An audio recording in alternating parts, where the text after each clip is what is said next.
Nobody voted for it. No law announced it. No bill ever arrived in your mailbox. And yet every single day, your money buys less, your stress rises more, and somehow your bank account feels emptier even when your paycheck grows. This is the inflation tax nobody sees.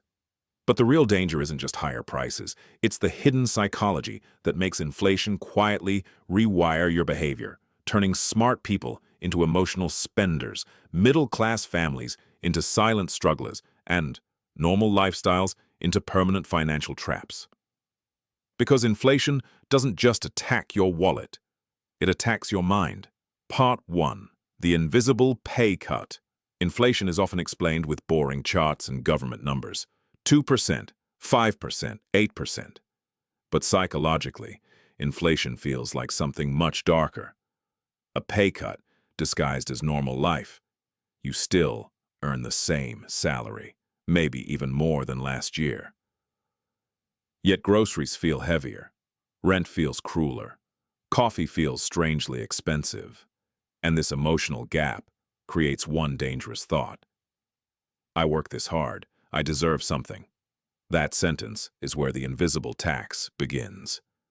Because once people feel financially squeezed, the brain starts seeking small emotional relief, not logic, relief, and that relief often comes in the form of spending.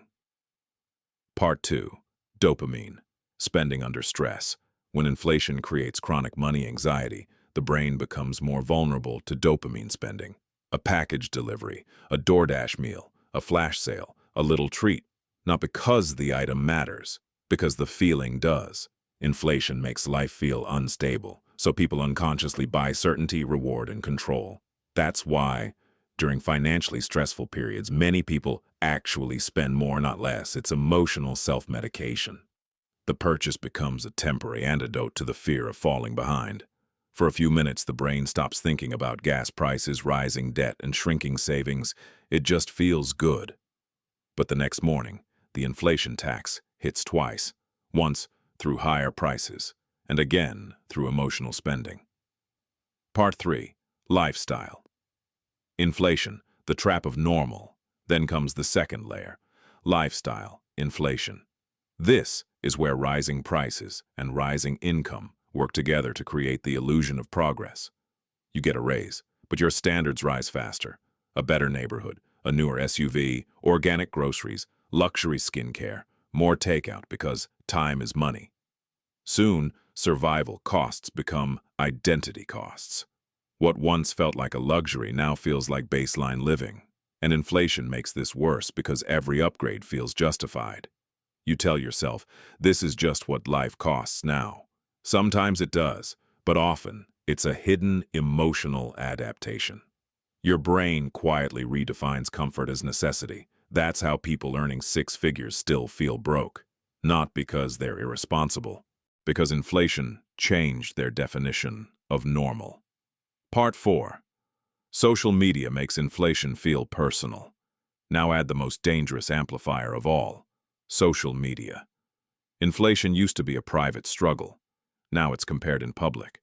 While your rent rises, your feed shows friends buying homes. While groceries cost 30% more, someone your age is posting rooftop dinners in Miami.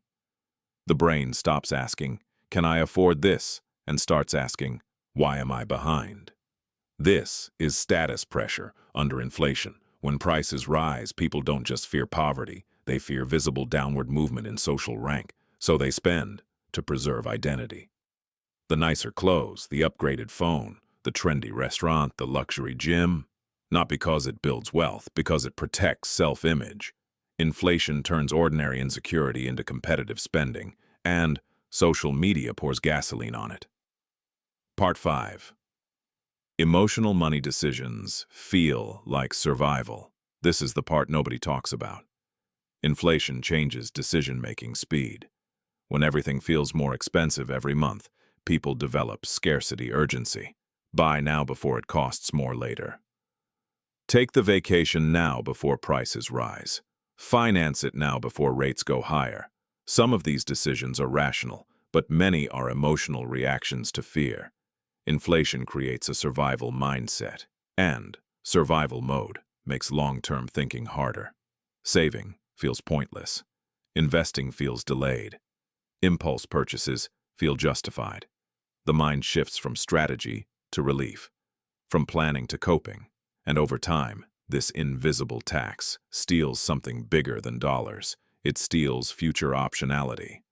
The real inflation tax is not just the price increase, it's the silent behavior change, the emotional spending, the lifestyle upgrades disguised as necessity, the status purchases fueled by comparison, the fear-based decisions made for short-term comfort. Inflation quietly taxes discipline, it taxes patience, it taxes your ability to think long-term. And the people who escape it aren't always the ones who earn more. They're the ones who notice the psychology early. Because once you can see the invisible tax, you stop paying it with your emotions and start protecting your future with awareness. The price of everything may rise, but your mindset doesn't have to fall with it.